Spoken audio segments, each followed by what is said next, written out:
To connect your Xumo Stream box to your Roku TV, start by plugging one end of an HDMI cable into the HDMI output port on the Xumo box. Then plug the other end into any available HDMI input on your Roku TV.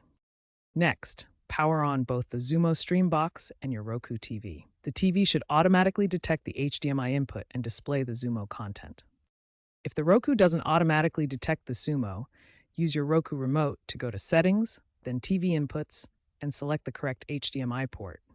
Finally, ensure your Roku TV's display settings are configured to the correct resolution, like 4K if your TV supports it, and set the audio output to HDMI ARC for the best experience.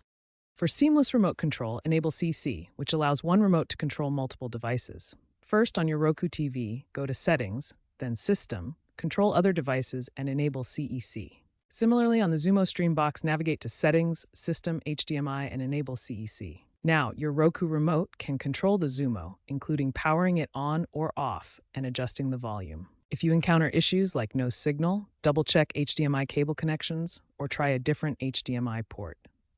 Make sure both devices have the latest firmware for optimal compatibility.